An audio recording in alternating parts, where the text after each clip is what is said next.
Live from Smitty1.com studios, it's the Fantasy Football Show. Live! Monday through Friday, 7 p.m. Eastern. Take a lap. What is going on, good people? You are watching the Fantasy Football Show, and I'm your man, Smitty. And boy, do we have a show for you. I've already gone live, 4 times today on YouTube. 4 times on YouTube. Three times, and then we had a short little live that I had to restart. But 4 times I've been live on YouTube today. If you're not subscribed to the Fantasy Football Show, you're missing all kinds of breaking news, emergency live streams. We are breaking it down. We are doing it live. Kamara, Kyler, A-Rod, Watson, we're talking about it all. Coaching moves, the coaching spots have all been filled. We'll go over that at the end of the show, the third segment. But the first segment is talking about Alvin Kamara. And more is getting released each and every hour or two. We hear a little bit here, a little bit there. Police report gets revealed, and then we got a little bit more information. But currently, according to ESPN, the police report video evidence supports allegations against New Orleans Saints running back Alvin Kamara. And let me go over those allegations with you. Right here it says, police said that the video surveillance matched the man's account, the victim that was hospitalized with a broken occipital bone in the face. And the man was reportedly kicked and beaten. How many times, we don't know, but kicked and beaten while unconscious. So let me break down, as I understand it, what had happened in this situation. As I understand it, as the reports from Ian Rappaport, from Schefter, from ESPN, from the New York Post, a bunch of different places. I've gone to very concrete places to get this information so that if it is wrong, it's being reported wrong there. Here's my interpretation of everything collectively. Alvin Kamara and this gentleman with Alvin Kamara's little entourage with him. It was supposedly, I think, a girlfriend and a bunch of his friends with him. All standing at the elevator. This man and Kamara get in a little altercation, verbal. And apparently, the way I understand it, Kamara puts his hand on the man's chest when he's trying to get in the elevator. Maybe like take the next one type of thing is what I imagine. That part is me speculating, but the report says Alvin Kamara placed his hand on the man's chest. The man slapped his hand away or pushed his hand away, and the man's account, the victim, the hospitalized man, said that he remembers getting hit and then he went unconscious and he doesn't really remember the continued beating that he got. And so according to Kamara, Alvin Kamara, there was he remembers punching the man. He says he admitted punching the man. That the man was trying to get away. Something about punching him because he thought he was getting away. I don't even understand that part. Why you would want to punch somebody trying to get away. I'm not sure what had all ensued in Alvin Kamara's story. I'll try and find more information on that. But the most important part, I think, to bring up is that the man's account was, according to the police report, confirmed by, put this right here. After Green, so the man's account was confirmed by the video. Alvin Kamara's account of the situation was not confirmed by the video footage. So after Green was pushed, he states he was hit and kicked by multiple people and loses consciousness. The only one that Green can remember is described as, and he describes Alvin Kamara essentially. Kamara acknowledged punching Green, but offered his own version of the events. Kamara remembers Green calling one of his friends ugly and then later said, "I'll whoop your you-know-what too." The police report states Kamara said he saw the fight break out next to him and he saw Green getting punched. Kamara threw a couple punches thinking the guy was running away. That's the part I don't really understand why that's relevant or why you would bring that up. Guy's running away, so I threw some punches. Like, I got some in. I don't understand that part. Okay. Then there's this. The police report says that Kamara stated he punched Green because he thought he was running away, but the video footage showed a different scene. This is in quotes. The video disputes this showing that Green was not running away, but he had in fact just been punched by Kamara's associate, and then Kamara immediately attacked him, unquote. Kamara, 26, has played running back for the Saints for 5 seasons. This year he had 1,300 yards. We don't need to know that. And then there's this clip here as well. And this is from the New York Post. These last 3 are from the New York Post. One man who later would be identified as Alvin Kamara put his hands on Green's chest, stopping him from walking into the elevator. This is what I was describing earlier. The police report obtained by NOLA.com states, citing Green's statement, Green pushed Kamara's hand off his chest. Green stated that he was pushed back, which caused him to stumble back. And that's when the individual reports that he was hit. So he pushed Kamara's hand back, and then he was hit. And then a couple punches. He didn't know where they were coming from. He saw Kamara. He identified Kamara hitting him. Kamara admitted punching him. So that's not like a he said thing. They're both agreeing to it. And guy hits the ground. Video footage apparently shows him going unconscious, and then the guy gets continuously attacked and beaten by the 3 individuals reportedly. So I know a lot of people are going to want to say that he's going to be okay from this. He'll find a way out of this. The NFL is going to slap him on the wrist. I see a lot of comments like, they want to make money. They're not going to keep him off the field. I get where people are coming from on that. And the thing is, I don't think the NFL is in the business of covering this one up. I don't think the NFL is going to be interested in trying to make money off of Kamara like some people are suggesting. Like, he needs to be on the field. It's not like that. The league is taking different approaches to these kinds of situations, and they come down hard with the hammer, and they slap the wrist. This isn't a thing where it blows over. They just kind of hide it. There's no hiding this. We're in a different, like people say, Ray Rice, look at him, he returned. Look at Kareem Hunt. Number one, the league is, I don't want to say come a long way because there's so many problems in the league. The league is changed. I don't even want to say evolved because I'm not trying to paint it as a good evolving or the league has done a great job evolving. I'm not trying to paint that picture at all. But the league, it's a different league today than it was when Ray Rice was doing his thing. It's different than when Hunt was doing his thing. It's different than the Mixon situation, which was probably way worse than any of them, and he's playing in the league. I get those arguments, but we are in a different league now.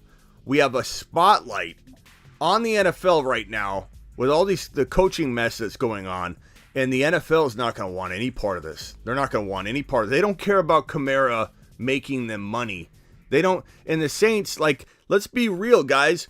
Let's be completely honest here. The New Orleans Saints are going to suck in 2022 no matter what Kamara is doing on the field, off the field, out of the league, suspended 8 games. The New Orleans Saints are going to blow. They don't have a quarterback. Sean Payton left. It's a mess. You don't know what's going on with Mike Thomas. Is he even going to be healthy? Who knows? The New Orleans Saints, no offense to any Saint fans out there, but this team is not going to be good. They got a huge salary cap issue. This team is not going to be good for 4 or 5 years.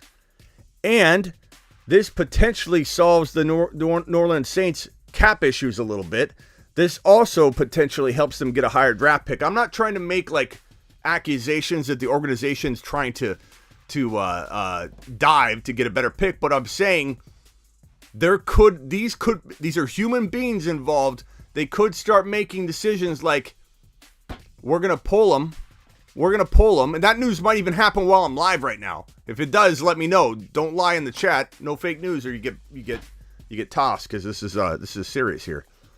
But this team might say, look, if we take him out of play, we suspend him indefinitely, he doesn't play 2022, it makes our organization look like we're standing on principle, which is good. And I'm not saying it's fake. I'm not saying that that's a false image that they want to portray, but that's going to be in the conversation, right? What do we do? You know, they have these conversations at a high level in an organization.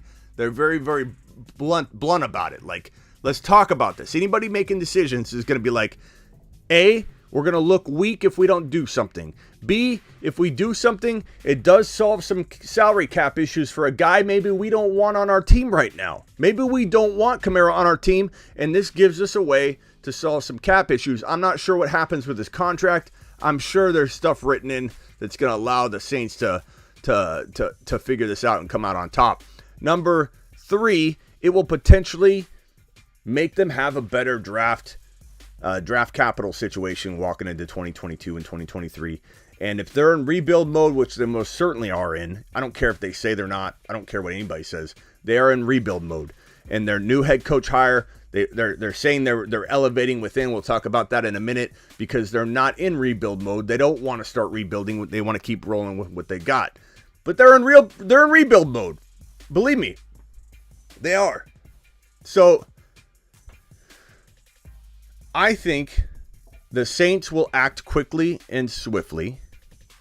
I think the league would or might do the same, or they're going to be on the same page and jointly act quickly. Could Kamara get out of this? I don't know. There would have to be a spin to this, okay? There would have to be some kind of, I don't know, crazy scenario we haven't heard yet, which is hard to imagine because Kamara, we've already heard from Kamara. Kamara's already made his opinion and shared his point of view, and there's nothing that stands out on its face that makes me feel like there could be anything else left to turn this thing around. Like the only scenario we could think of is this guy made complete false accusations and Kamara got picked up prematurely. There wasn't good evidence. But yet people acted swiftly and abruptly, and it doesn't sound like that's the case. There's video footage that's validating the man that was attacked and hospitalized with a broken occipital and unconscious, took an unconscious beating. That guy's story, according to the police, is backed up by the video footage. There's really nothing left to argue at this point. Alvin Kamara is in a bad spot. It would not shock me in the least if this guy did not play 2022, and then we've got another conversation about would he come back, can he come back, and that's not even fantasy-wise. That's just NFL. Like, would he even be on the team? Will the team release him tomorrow? Like, these things can happen very, very fast. It would not shock me at all if Alvin Kamara was cut. It would not shock me if Alvin Kamara was placed on the commissioner exempt list. This is a criminal situation here, a criminal arrest. He could easily go on the exempt list with a snap. Goodell can take someone and put him on the exempt list. This is not a civil situation. And we had a guy in the chat, and bless the guy's heart. He made us all laugh, and I wish he was in here now. Maybe he is, but he said, "I think Alvin Kamara will settle." And I lost it. I just started laughing for like 2 minutes, and that made my night. Like, so I hope he's here, and I hope he understands. I loved his comment. He was serious. That's why it was so funny and so awesome. But he's like, I think he probably settles, Smitty. You can't settle in these situations. He was arrested. He was arrested for battery. Not only is there a situation where Kamara may not actually even be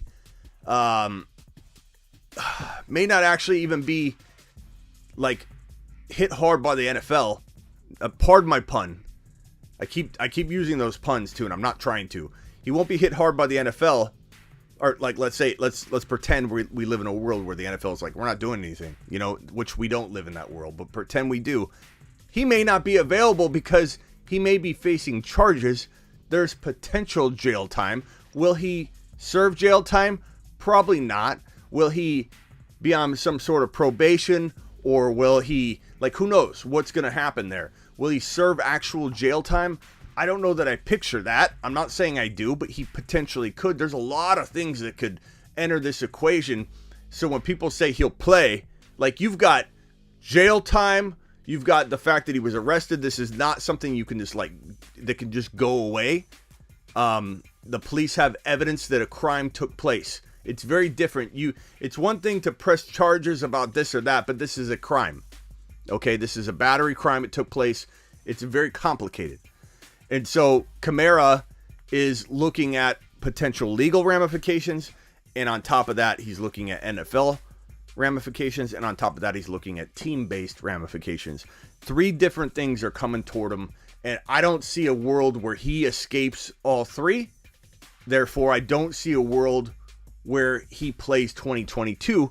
Now we have to ask the question, and I don't care if people get upset about it and say, Smitty, now's not the time to talk about fantasy. I had some guy in the chat going at me in the comments. Another guy going at me earlier today saying, Smitty, he said something to the effect of like, what did he say? One guy was like, get your facts straight as it's all coming in and we're trying to release this live. I'm trying to give you what I know when I know it. Do I report something wrong? Like somebody was saying, Smitty, it's not in an elevator, it was in a nightclub. They were exiting an elevator and we didn't know if it was in the elevator or slightly outside the elevator. Pardon my mixing up the facts. I think we've done pretty good here on the show reporting this all day long. I've been live all day long and Bob's in the comments telling me that I'm wrong about the elevator and that he's not in the elevator, Smitty. Haven't you seen the footage? No, you hadn't seen it either, Bob. We're going off a bunch of reports coming from Adam Schefter and Ian Rappaport. Okay, so I'm digesting it all, and I think we've done a pretty darn good job so far. And I don't even know where I was going with this, but the bottom line is, people go, Smitty, you really want to talk about fantasy right now? Look, this is a fantasy football show. This is an NFL. I like to think of us as an NFL and fantasy football show. An NFL and fantasy football show.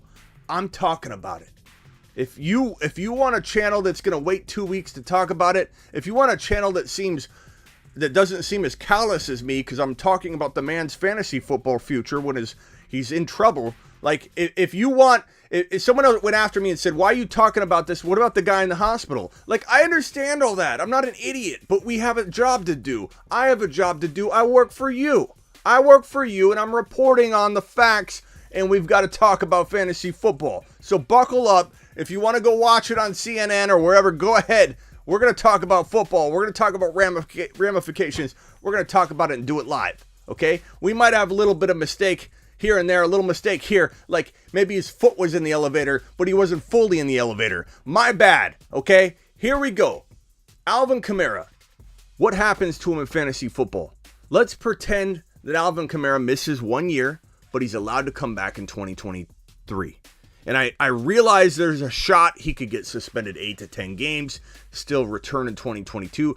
We can play out that scenario in a minute as well. But let's talk about this scenario first. Alvin Kamara, he misses the entire 2022 season. He comes back in 2023. And guess what?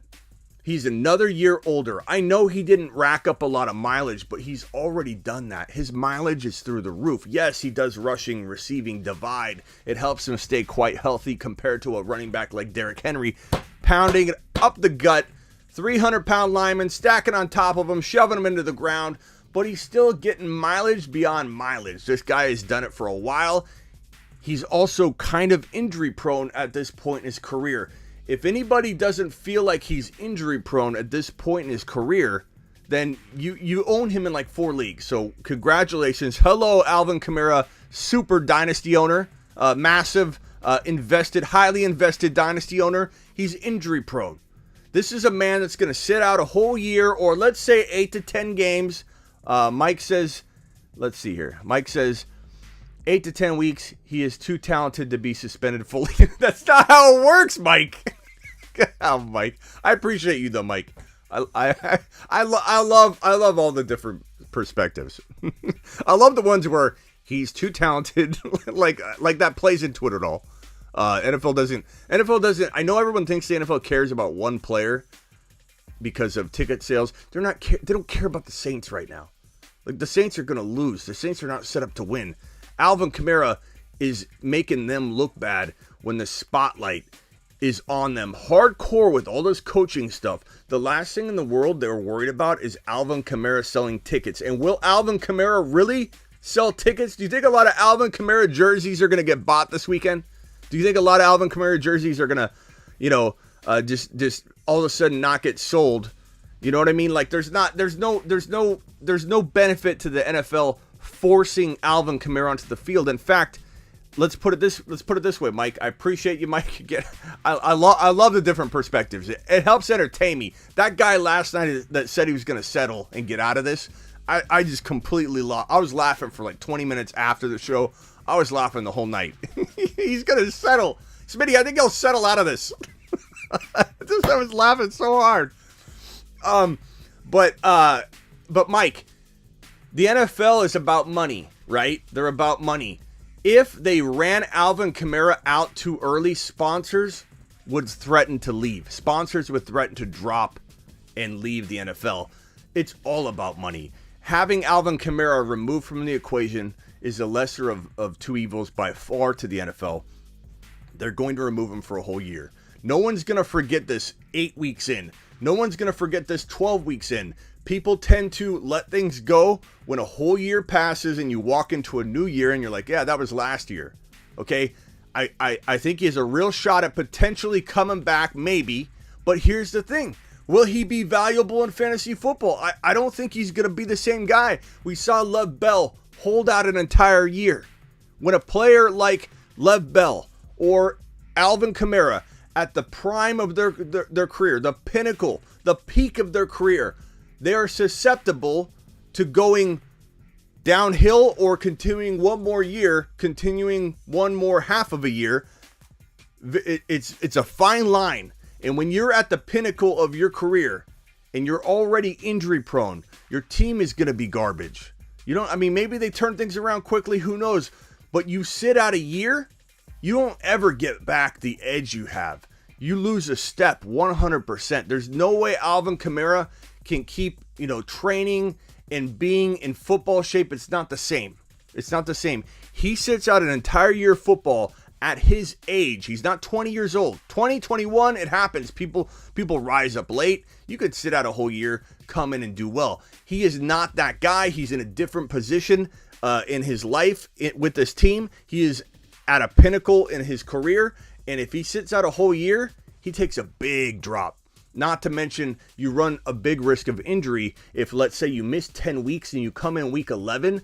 What player, especially a running back, do you remember holding out for 5, 6, 7 weeks, comes in and it goes on a tear? They usually struggle. They're rusty. They have 2 or 3 games where they don't do well. Melvin Gordon sat out. It took him a while to get in a rhythm. Elliott sat out, and there, I believe that the year he sat out, which was like 2 years ago, he wasn't quite where he needed to be right away. It takes a little time. I think that Alvin Kamara is a complete avoid moving forward. Like, is there a chance he escapes and gets like some kind of 5-game suspension and everybody's like, what? I can't believe the NFL. I mean, the NFL's not impressing us at every turn, at every step right now. So would it shock me if the NFL disappointed at a grand scale with this? No, it wouldn't shock me, but I'm not betting on it. I'm not going in and buying this guy. There's a guy in every one of your leagues that's a buyer. He's the same guy. No offense if you like Cam Akers, okay? But I believe this to be true, and you can tell me if you feel differently. The guy you could sell Kamara to right now, the guy that loves the underdog running back, is the guy that also loves Cam Akers. The guy that also liked Julio Jones this past season, going, Julio's going to be the number 1 wide receiver. It's last second Joey, like last chance Joey. It's that guy in your league, the guy that loves to give a guy a last chance, a last hurrah. Like, maybe he's older, maybe he fell short in his life and he's living vicariously through the fact that Julio may have 1 more year left. Believe in him, believe in me, believe in Julio. A belief in Julio is a belief in me. I don't know what it is, but you can profile your fantasy football owners and find out which owners are susceptible to trades. You can easily, I'm going to have a fantasy football sizing up, finding a profile that fits your owner, and I'm going to have a whole video series and course on it where you can find the guy that's weak with trades. He trades all the time. You find the guy that's stingy and never trades. How do you deal with him? Once you find the profile that fits the fantasy owner you're talking about, you can find their vulnerabilities. And the guy that would buy Kamara right now, there's probably only 1 or 2 in your league right now, It's the guy that would buy Cam Akers above all others. It's the guy that would literally draft Cam Akers in the first round if he had to. It's the guy that loved Julio Jones last year. It's the guy that probably has been adamant that Watson was going to play last year. That guy will buy Alvin Kamara. Find the guy that supported Watson the most. That guy might buy Alvin Kamara. You could also potentially trade across position. You're probably not going to get a running back. Say goodbye to that potential. You could probably go and get a quarterback straight up if you needed like a guy that was like 4 or 5 overall. And let's be honest, if you own Burrow, in Dynasty, you might own another great quarterback because Burrow was a prospect you hoped worked out, and now Burrow's your starter, and now you can maybe trade your other quarterback. Maybe you had a quarterback like, Herbert and Burrow or something. I'm not saying you could even get one of those quarterbacks for Kamara right now in a Dynasty league, but you sure could try. And across position trades, I mean, who here would take McLaurin over Kamara right now?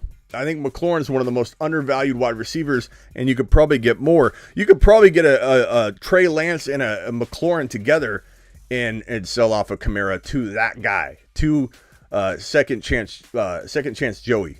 He would probably do that deal. So, fantasy-wise, it's a downward spiral from here. It's a downward spiral from here. How early would you take Burrow in 2022? Spacula wants to know. And Spacula is the one that I was reading his comments on our Discord. And if you want to get on our Discord, go to Smitty1 right there, Smitty1.com. Click the Discord button. But this was chatter on our Discord really early this morning. I started poking around at it. The Kyler news that I'm going to get to in a second. The Kyler news, sorry. I'm all over the place. I've been live all day, so my mind's scattered. The Kyler news that we're going to go over in a minute was from Spacula, or I saw Spacula talking about it. I started digging into it. We're going to get into it in a second. How early would I buy Joe Burrow in 2022? I'm probably going to say I agree with Stormcat here. I'm not saying I wouldn't buy him sooner if I had to, but round 5, 6 is probably where you want to target him. You don't want to go round 4. We'll cross that bridge if it comes. If Burrow starts costing us way too much, way more than we want to pay. Not that we wouldn't pay, but way more than we anticipated paying. Then we got to have another conversation, a revisit if we feel like we're willing to reach another round. But right now it's 5, 6. Smash that like button, says Spacula. Thank you for the super chat. Let me just read some of these comments because you guys always have good comments. Look at Bell. He sat out a year, then big decline. Exactly. Do the crime, pay the price. Airhead Taffy, running back team. I don't know what that means. Kyler was smiling with the Green Bay coaches on the sidelines during the Super Bowl. Look, I'm going to get to that in a second. I really think there's something going on here with Kyler Murray and Aaron Rodgers. And I feel like I'm connecting the dots. I feel like people think I'm a little crazy, especially when I talk to other communities that are kind of centered around one team, like team pages on Instagram. I know a lot of people. I associate with a lot of people. And it's crazy. It's crazy how many people think I'm nuts for trying to connect these dots. But as soon as I started getting into it, let's get right into that. So Alvin Kamara, trade him if you can. Don't draft him. Expect him out the entire year right now. I'm not saying give him away. I'm not saying cut him. Like, let's say you did a redraft league today. You'd redrafted early. I don't know why you would do that. But if you redrafted early, I'm not saying cut him. I'm saying that I would plan for the worst. I would plan for no Alvin Kamara 2022. I would at best be hopeful that he could return, and then even if he did, he wouldn't be the same running back. That's my thinking there. So now we're going to go to the Kyler Murray news. Kyler Murray on the move. If you missed my earlier live stream, Kyler Murray, he literally purged his social media accounts, taking all Cardinal information off it, and is no longer following the Arizona Cardinals on his social media platforms. I repeat, if you want to, I bet a couple people, I don't know why people love to come at me so much when I'm reporting something like this. There are some people, and this is that Joey guy. This is that second chance Joey, the guy that wants to acquire Kamara from you. Like, it's like I get these DMs, I see comments, and people are like, Smitty, Kyler Murray's not gonna leave or anything. He's just focusing on football. Look. He's got the Pro Bowl on there. He's not getting off social media. Some people are like, Smitty, he's just getting off social media. No, he's not. He's purging the Cardinals from all of his social media accounts. And what more evidence do you need than that he unfollowed the Cardinals on all of his platforms? It doesn't take a rocket scientist to connect the dots there, at least, that Kyler Murray is wanting out or expecting not to ever return to the Arizona Cardinals. He wants a bag. This is a pivotal year for his contract. Wanting an extension, wanting big money, and he's tired of getting hurt. And if he gets hurt again, he won't get the big deal. He's scared, and he whines a lot. And I'm done with him, frankly, here in Arizona. I'm glad he's going. Like, I like Kyler. He's got a tremendous skill set. He can be a top 5 fantasy quarterback without question. He's mobile. He gets so much work on the ground. But as I say every single time I talk about Kyler Murray in a positive way, find a clip where I don't say, but he needs everything to be perfect. He needs Hopkins because he can't see over the offensive line. Therefore, he needs to roll outside of the pocket. When he rolls outside of the pocket, what does he need? A wide receiver that is the best wide receiver in the league, catching footballs from a mobile quarterback that's rolling outside of the pocket. And there's one man in the NFL that has coined the best outside the pocket for his quarterback pass catching wide receiver in the NFL. And his name is DeAndre Hopkins, who was ironically acquired for this man, Kyler Murray, so that Kyler Murray and him could get married together and have the most beautiful pass catching relationship in the world.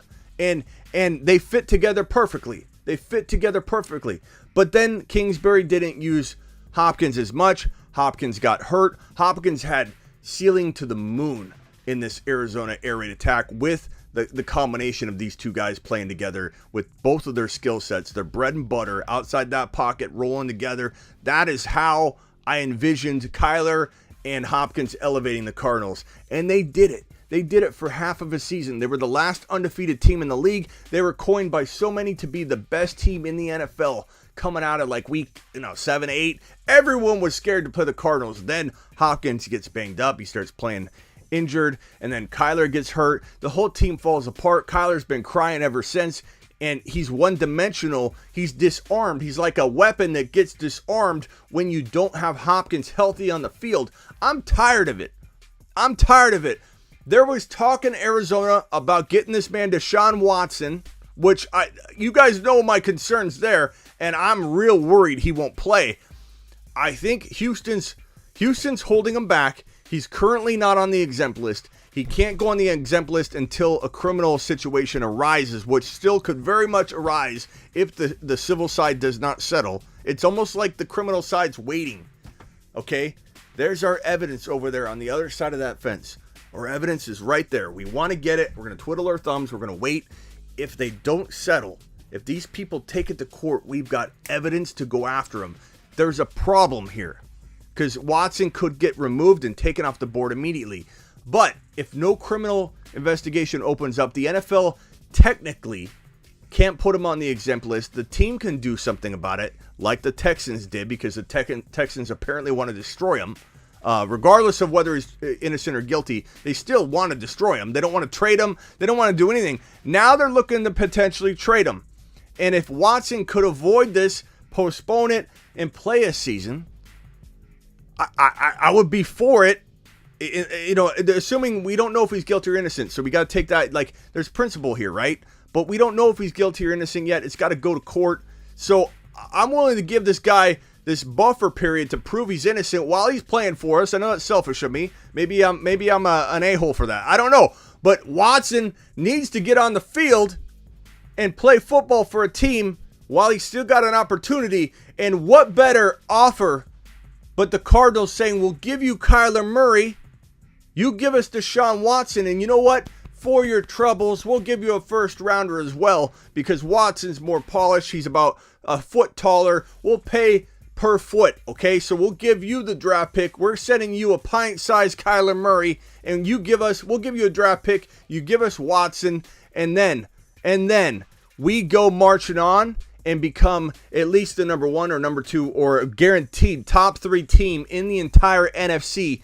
And what's so shocking about everything that I'm describing is that this man, Deshaun Watson, yes, would turn our team, the Arizona Cardinals, my team, into, keep us in the mix of a top 3 team. But all of the top 3 teams are in the same division in the NFC West. The Rams, who are in the Super Bowl right now, the Niners, who have a team with Trey Lance, can be the number 1 team in the NFC. They truly can be. And if we get Aaron Rodgers or Deshaun Watson, and I haven't talked about Aaron Rodgers yet. I'm talking about Deshaun Watson first because I'm saving the best for last.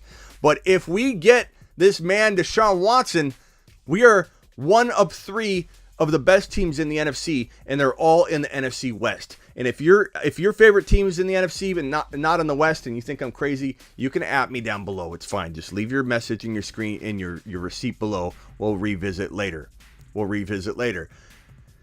Cardinals, make a move. Trade Kyler. And here's the thing. How much is Houston going to want back for Deshaun Watson? I'll answer the question for you. At least 3 first-rounders. They'll maybe take 2 and some seconds or 2 and a player. They want 2 or 3 first-rounders for Deshaun Watson. And talent-wise, he deserves it. But teams are going to be very gun-shy. Teams will not pay 2 or 3 first-rounders for a player that could be taken off the board at any moment. A player that has a whole lot of risk. But guess what? The Cardinals have Kyler Murray to offset having to give up as many draft picks. Kyler Murray and 1 first-rounder for Deshaun Watson is a killer deal for both sides. The Cardinals get their quarterback. We march on. We're a top 4 team, top 5 team in the NFL. Cardinals are a top. And guess what? Before you say, Smitty, how is Deshaun just going to walk in it? He played with Hopkins. Do I have to explain this? Hopkins and him are just going to, they'll just start playing catch again. It's like Gronk and Brady reuniting in Tampa Bay. Watson coming over. Hopkins would be so happy to see him. Here is a guy that knows how to throw the football. Here's a winner. Here's a leader on the field. Maybe in the locker room too. Maybe outside of the stadium. We'll find out. That's TBA. But here's a leader on the field that can march the football down the field, lead this offense. He can see me over the line. It's a wonderful match made in heaven. If it can happen, if the team will take a first and Kyler. But if you're the Houston Texans, why wouldn't you do this? I know you've got Mills. I know you potentially may not want Kyler. You may want him. You may not. It's a good move. It's a good move for the Texans. They get a first rounder. He sits another year. No one's going to give him 3 first rounders. So if they don't do a trade and then he sits 1 more year because they want to ruin him, he's not going to be worth 3 first rounders the next year. Kyler and a first rounder is the best deal they can get. It's the best idea I think anybody can come up with. I hope I'm creating buzz for it, because you know what happens in Arizona? Rumors spread really quick around the valley. They bounce off the mountains everywhere here in the valley, the rumors. And then what happens? The team potentially listens to them and they hear them, and it sparks ideas sometimes. And this was kicked around last offseason. The Cardinals shot it down, but the fans wanted it. The fans talked about it a ton. They said Kyler Murray and a first rounder for Deshaun Watson, and the Cardinals shot it down. It was talked about so much in the Valley by every radio station, every local radio station, every local online newspaper, that the Cardinals actually had to address it. And they're like, that is not what we're doing. Kyler's our guy. And I understand, and I supported the move, and the team played phenomenal for half of a season. But it's time to move on if we can move on. If we can't move on, I don't want to get rid of Kyler if we can't get a good quarterback. I don't want Jimmy G or a Kirk Cousins type. Kyler's better than that. Kyler gives us a better shot. Maybe we don't win a Super Bowl, but we're not winning a Super Bowl anyway with Jimmy G or with any other quarterback. So no, I will take this man, Deshaun Watson, assuming he is not currently guilty of any of these wrongdoings. Bring him in. We'll let him fight his case while he's playing in a Cardinal uniform. Sign me up. As for the other individual on the screen named Aaron Rodgers, here's me connecting dots, people. and I feel like I'm the only one talking about it. When I saw this news about Kyler, and I saw it on our Discord with Spacula, and I started seeing and hearing everybody say, he's got 1.3 million followers. He's got 1.3 million followers. Everyone starts to notice when you follow somebody that, hey, all the Arizona Cardinals stuff's been ripped off of here. This guy's gone. What scenario can you remember where a player removed every single piece of evidence from their team, from their social media accounts, disowned them, and then came back around? Like, something's going on. Something might even be brewing already that we don't know about, being kept under wraps. Aaron Rodgers might be on the move. Aaron Rodgers, the most likely landing spot is Denver. I still feel that way.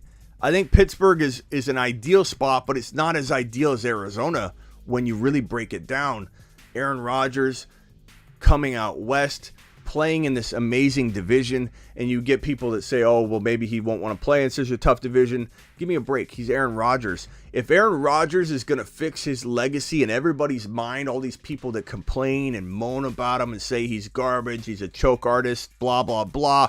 He's only won one Super Bowl. Dan Marino didn't win a Super Bowl. Barry Sanders never won a Super Bowl. Jim Kelly never won a Super Bowl. Okay? I'm not saying one is satisfying to a guy like Aaron Rodgers, but let's not act like Aaron Rodgers has failed anything. This guy is he's already made the Hall of Fame in everyone's mind. And this guy, Aaron Rodgers, has something to prove because people are holding over this one championship over his head like he didn't complete enough, he didn't conquer enough.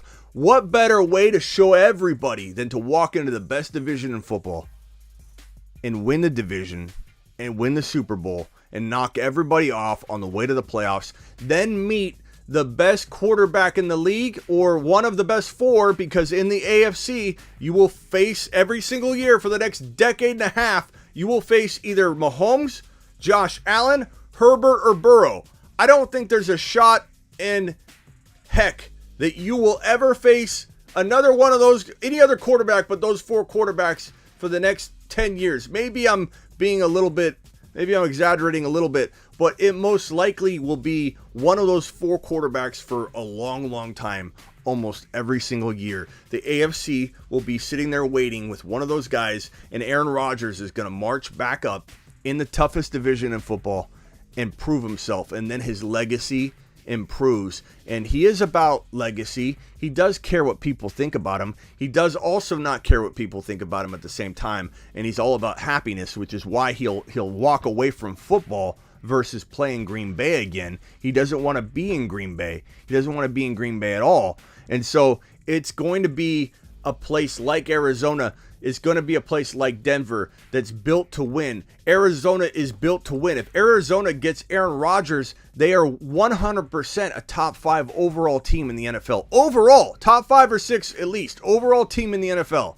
Even with the 4 teams I named in the AFC, they would be battling with San Francisco and the Los Angeles Rams for being the top team in the NFC and going to 100% compete every single year that Aaron Rodgers is under center. Let's say it's 2 years. And this guy's going to get a huge contract. So the money's got to work out. We got to see how that pencils out. But getting rid of Kyler would help alleviate some of that. But Aaron Rodgers is probably looking for about $47 million a year. Probably $45 million a year. And he'll probably get it. Money can be moved. It can be figured out. Don't worry about the details. That'll all iron itself out. But let me ask you a question. What team in the NFL, the Arizona Cardinals might win with Aaron Rodgers, bro, and this team went to a Super Bowl with the man I'm about to name, Kurt Warner. Kurt Warner, one of the best quarterbacks to ever play the game, came to Arizona to play.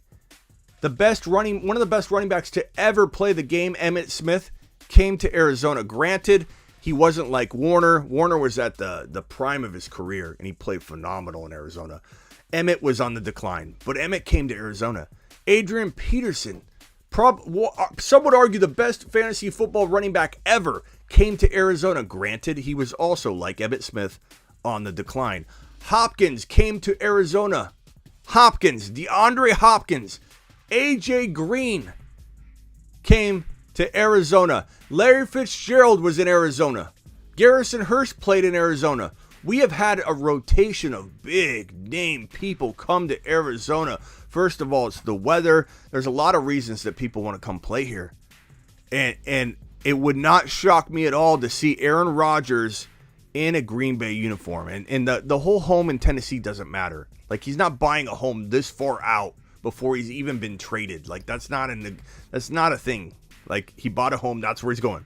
He bought a home proving he's done with Green Bay. And Aaron Rodgers probably owns like 4 homes. He wants to live there. Does anybody even know if his wife's family's in Tennessee? Everybody just starts running with the Titans. There could be reasons why he's moving there or has a home there that he could stay there 4 times out of the year. So it's not Tennessee. He's not going to Tennessee.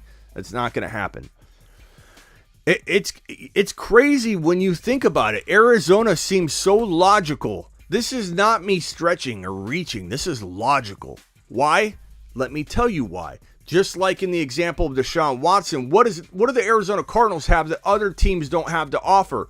A quarterback back. And what will Green Bay need? Because Jordan Love is not it. A quarterback back. They will need a quarterback. They will need a quarterback. Kyler Murray, while I'm crapping on him at the same time, is a good quarterback that if you take him, you can win games. You don't necessarily, especially if they tag Adams, which they might do. Adams could be tagged. A team would be absolutely stupid to not tag Devontae Adams. Now, the Green Bay Packers might be in rebuild mode. They might see no need in tying up that money. They might try and do different things with it. Sure, it's in the cards for them not to, no pun intended, not to tag Adams, but Adams could get tagged. If Adams gets tagged and you send Kyler Murray over there, that's not bad for Green Bay. Green Bay, whether you think they're going to compete or not, Green Bay would feel pretty competitive with Kyler Murray and Adams and Aaron Jones and Dillon and a returning team for the most part. And you got to admit, as much as we all want to crap on Kyler, that's still a really good team. Okay? There's still a potential 10, 11 win team. Sorry, I'm still getting over a little bit of that cold and my throat gets dry.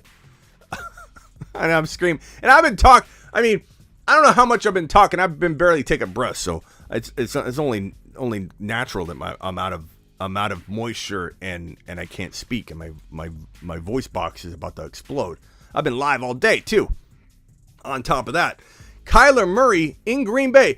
Admit it. If you even doubt Kyler, admit it. Kyler Murray, Devontae Adams, Aaron Jones, Dillon, MVS. That's a good team. That defense, that's a good team. That's still a really good team. That is not a collapse. That's a good team. Will they win the Super Bowl? Probably not. Probably not. But is that a good team? It absolutely is a good team. It absolutely is a good team. What do the Cardinals have? Kyler Murray. Draft pick, whatever they got to do, draft pick and Kyler Murray. I would surrender 1 first rounder and Kyler Murray to get Aaron Rodgers on the squad for 2 years. I'd sacrifice it all for 2 years. If we can't win with Aaron Rodgers, we would never have won, and we won't win for the next 10 years until there's a completely new team, completely new roster, different coach, luck, draft picks, stumble upon the next great player in a draft.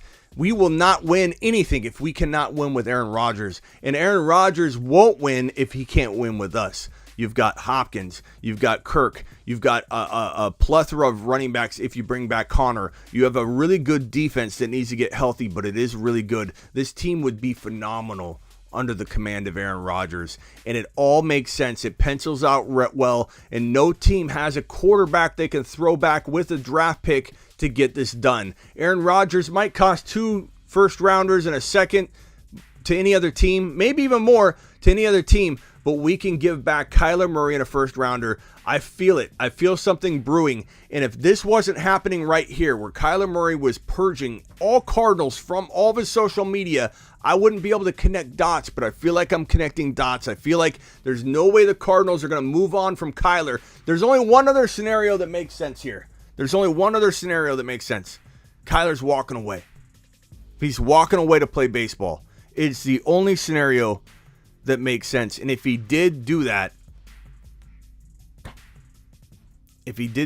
then that's a wrap. And he could leave the Cardinals extremely high and dry.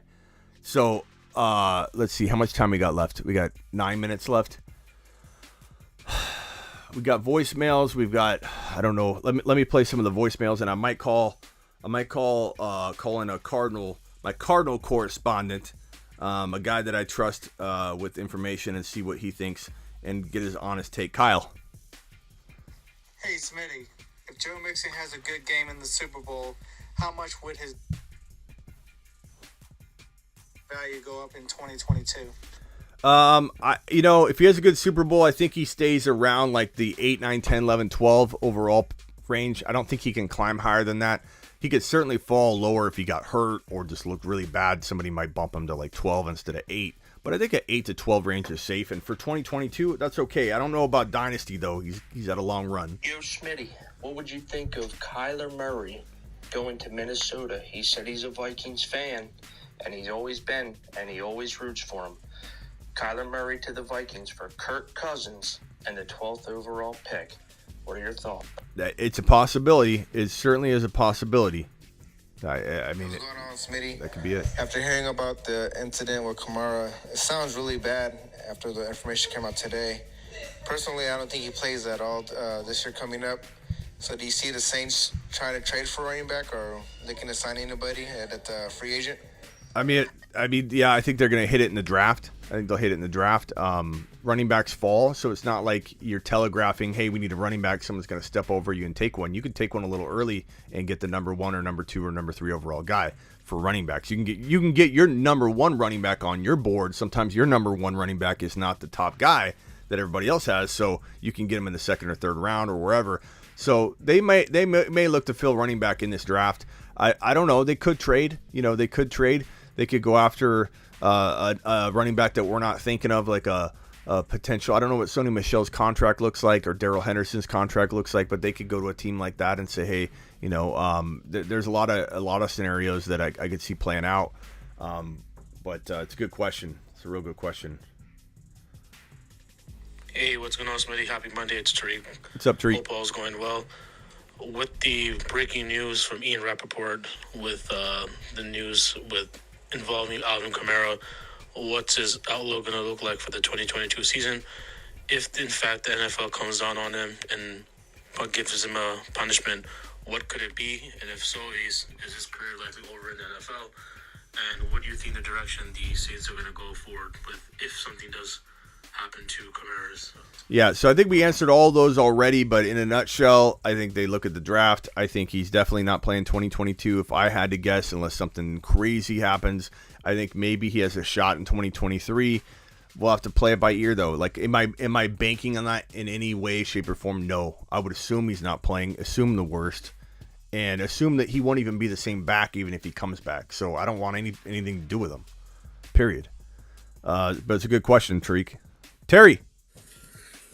Man, guys, let's hear it for our man Smitty, working really hard, especially in the last 24 hours. Thank you, Terry. Constantly going online.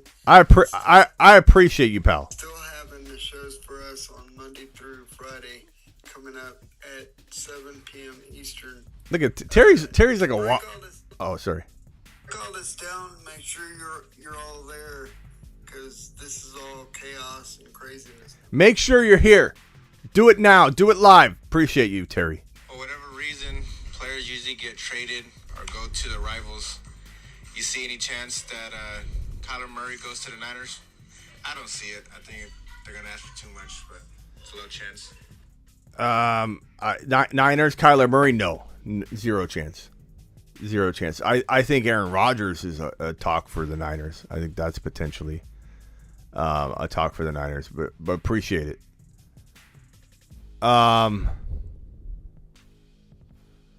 Let's see here. If you put Barry Sanders behind that Emmitt Smith offensive line, he would rush for 2K every season. That's true. That's true. Emmitt does get mad disrespect. Kirk Cousins stinks, says Swaggy. Let's call my boy real quick, and we'll talk to him just briefly. about this.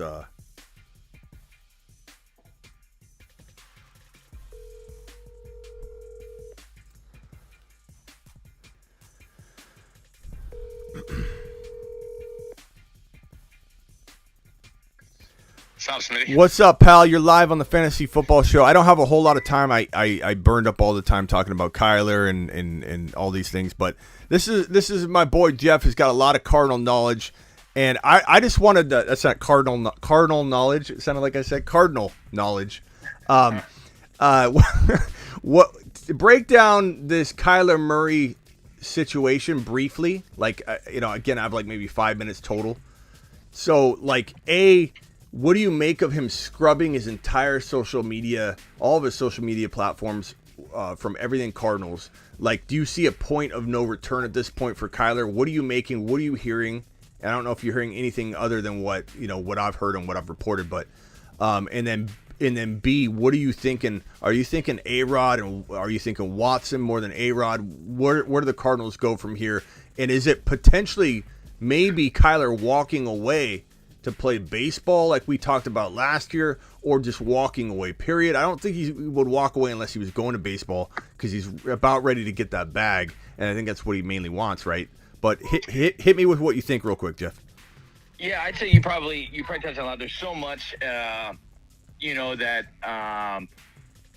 everybody's, thinking about all these questions you talked about, and it's all over the last 24 hours. It wasn't since even last night.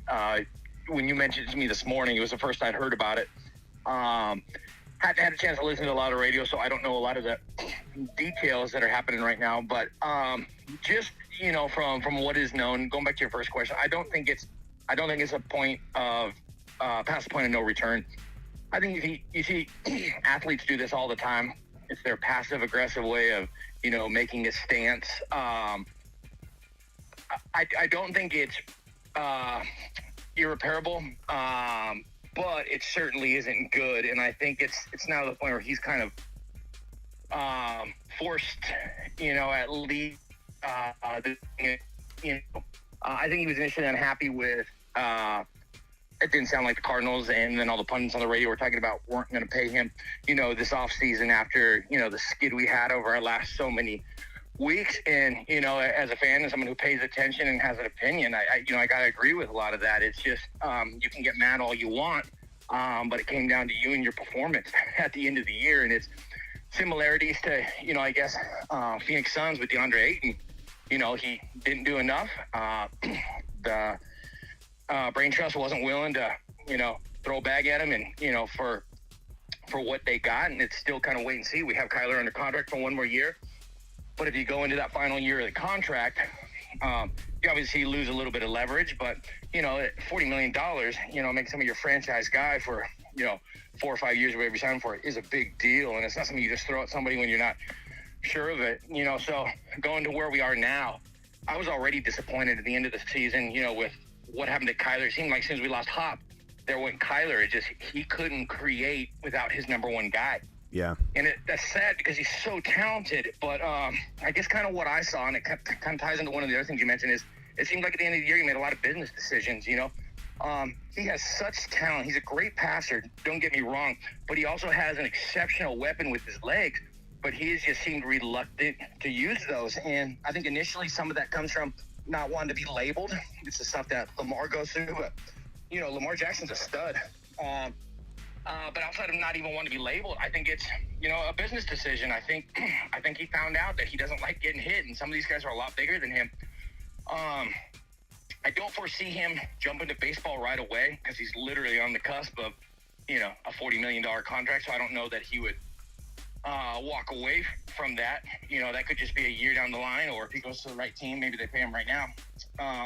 But I do think baseball could be in his future. Because again, I don't think the guy. I mean, there's plenty of players that are speaking out about wanting to do dual sport things right now, which is, I'm sure a lot of NFL coaches are excited about that. But okay, so real quickly, because we got a little time, my thinking is that I'm connecting the dots here with this Aaron Rodgers thing. Like Aaron Rodgers and Kyler, like Green Bay would have no better scenario whatsoever out there trade offer wise than to get a first rounder, and I think you'd be willing to pay it. I know I would be willing to pay it. A first rounder and Kyler Murray to the Packers for Aaron Rodgers for a chance to win a Super Bowl or two. I think I would put everything on the line for that. And I feel like that's a pretty darn good move for Green Bay, because when you think about Green Bay and the situation they're in, like they could have Jordan Love in a complete collapse, or they could have Kyler Murray in a first rounder and potentially be a pretty scary team still, on paper and on the field. I mean, Kyler, and if they tag Adams, I don't know if they can even afford that, how they move money around, but if they tagged Adams and they brought over Kyler, that would be. I think Kyler is a really interesting option for a lot of teams, and stat-wise and ability-wise. The dude puts up stats. Dude's got great ability, but again, if you watch the film, it was a different second half than the first half. So he's going to get paid. There's 32 teams, and half of them don't even have a viable option. He's going to find a spot somewhere. But it comes down to I'm not willing. I wouldn't. I guess I stand kind of with time and the Cardinals brain trust. I don't know that I'd pay him the money right now. And back to your thoughts of wheeling and dealing, I wouldn't have no problem, if we opened the idea of, moving Kyler. I don't know that I would give up a first rounder with him. I think his youth alone, almost makes that for a straight swap. Rodgers for 2 more years versus. Yeah, I mean, of course, I would try for that. I guess I'm just telling you what my wallet would be willing to allow. You know what I mean? Like, let's get it done. Of course, you would try to negotiate. But I think Aaron Rodgers in the NFC West would I mean, whether we have Aaron Rodgers in the NFC West or not, assuming A-Rod gets traded out of the NFC and goes to the AFC, let's say he goes to Denver, which is the most likely landing spot outside of this scenario, let's say. It's still probably the most likely landing spot, period. Because you have Nathaniel Hackett, the OC from Green Bay, now the head coach in Denver. It's like, it just seems like it's lined up perfectly. So if A-Rod gets moved out of the NFC into the AFC, we literally have the 3 best teams in the entire NFC inside our division, the NFC West, which is insane. And if A-Rod comes over, same thing, doesn't change anything. So a lot of people say this garbage line, Jeff, garbage. It's complete hogwash, as your pops would say, hogwash. Okay, Aaron Rodgers is not scared to play in a tough division. And when people say he wouldn't want to go play in the AFC and face Herbert and Burrow and Mahomes and Josh Allen, what kind of leader and elite quarterback and competitor is ever scared and wants easier competition? Nobody, especially this guy A-Rod. Like, it's the dumbest thing I ever hear come out of people's mouths when they talk about, well, why would he want to go play with these young bucks and face them 2 times a year and do this and that? Like, he doesn't care. He wants it, and it cements his legacy, in which I'm sure a lot of people feel is like questionable. He's the choke artist, blah. Like, this would be a legacy game changer for him if he marches into Denver and wins the Super Bowl, especially. But even if he comes to Arizona and he marches through the NFC West and gets to the Super Bowl and faces one of the best 4 quarterbacks in the league, because the top 4 are on the AFC side, like, he's dropping. I thought we had a chance. I think we obviously had a great start to the season, and a lot of that was because of Kyler. But we also had a football team that played really well together. And the thing when I talk about that elite quarterback, where I don't think Kyler's there yet, the difference with like him and an Aaron Rodgers or like a Tom Brady over so much time, they've created their receivers. They haven't ever needed a receiver to make them great. When Rodgers came into town and beat us, he was without all 3 of his top receivers, and they still ended up leaving Glendale with a win.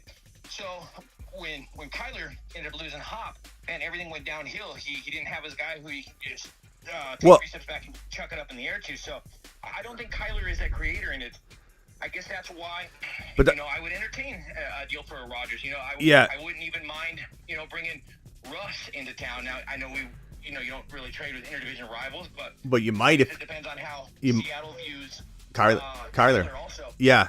And then even depending on I know the legal situation's a mess, but even Watson prior to all that coming out was an enticing conversation. Watson for Kyler. I think Watson is what Kyler is, but I don't know. He's just more of a man. He's he's willing to get in there and play the quarterback position. You know, you watch Josh Allen battle Mahomes 2 weeks back, and man, did Allen look phenomenal. Yeah. And they're just coming up just short, but you know, that's a man trying to will his team. Hey, real quickly, just a couple more questions that I got to bounce, but I always get a lot of negative Kingsbury talk. Do you think Kingsbury is the problem? A lot of people believe he is. It's pretty much the most common. Yeah. I am actually, at the end of last year, I was real frustrated with Kingsbury because I really thought he lost the team. This year, seeing how they started, he looked very poised. I think Vance Joseph did a great job, helping, leadership and running a great defense for a good majority of the year. I don't blame Cliff as much as everybody else does. I know they talk about his end-of-year swoons. Yeah. But you know who else he's been linked to for, 2 swoons is Kyler Murray, the exact same guy that, I think is probably a greater problem at this point than Cliff. I mean, even when as everybody wants to, ridicule Cliff for everything, I thought his play calling and, most everything through the end of the season was pretty okay. I mean, here's the problem for me is like, okay, he did really good at the beginning of the year. He did really good at the end of the year, like the second half, obviously. But Kingsbury also lost Hopkins, which, like I always say, disarms Kyler. Like you said, disarms Kyler. And not only does he do it 3-step drop, throw it up, it's his outside the pocket, like safety net, because Kyler rolls out, can't see over the line, tosses it to Hopkins. Right. Hopkins' bread and butter is outside the pocket. And that's what Deshaun Watson taught him. And if Deshaun comes over, perfect fit, right? So I love that. The difference, though, what Watson also did, I remember one game that's phenomenal. Kyler doesn't step up in the pocket. Kyler is scared of all those big bodies in the middle. That's why he jumps ship first chance he gets, and he hits the rollout. If he would just stand and just slide a little bit in the pocket and move around and then step up, so many more passing lanes get created. It's even like where I mentioned Josh Allen. It was phenomenal watching this dude, just being slippery inside the pocket. And I think that's a good word, just being slippery in the pocket, not getting outside and using your speed, just being slippery, and he could easily do it. But he's scared of that one time when that big 340-pound lineman, comes falling down on him. But I think that's the biggest problem. I just don't know that I feel comfortable with him being the man to lead our offense. It would be a very different story if the Cardinals stayed healthy. And I do get a little bothered by when people say the Cardinals fell apart, the Cardinals are trash. Like the losses the Cardinals suffered injury-wise, with Kyler's high ankle sprain to Hopkins being out, the entire second half of the season and hampered when he was still there injured. And then on the defensive side of the football, like offensive line banged up. Right. You hit those injuries with if any team gets those injuries, they're done. Like, so I feel like Cliff, I agree. I'm not married to Cliff, and I could be fine with Cliff being removed from the equation. Like I'm indifferent on it. I would want to know who we're replacing him with and all that, but I could easily see myself going, okay, I'm fine with this.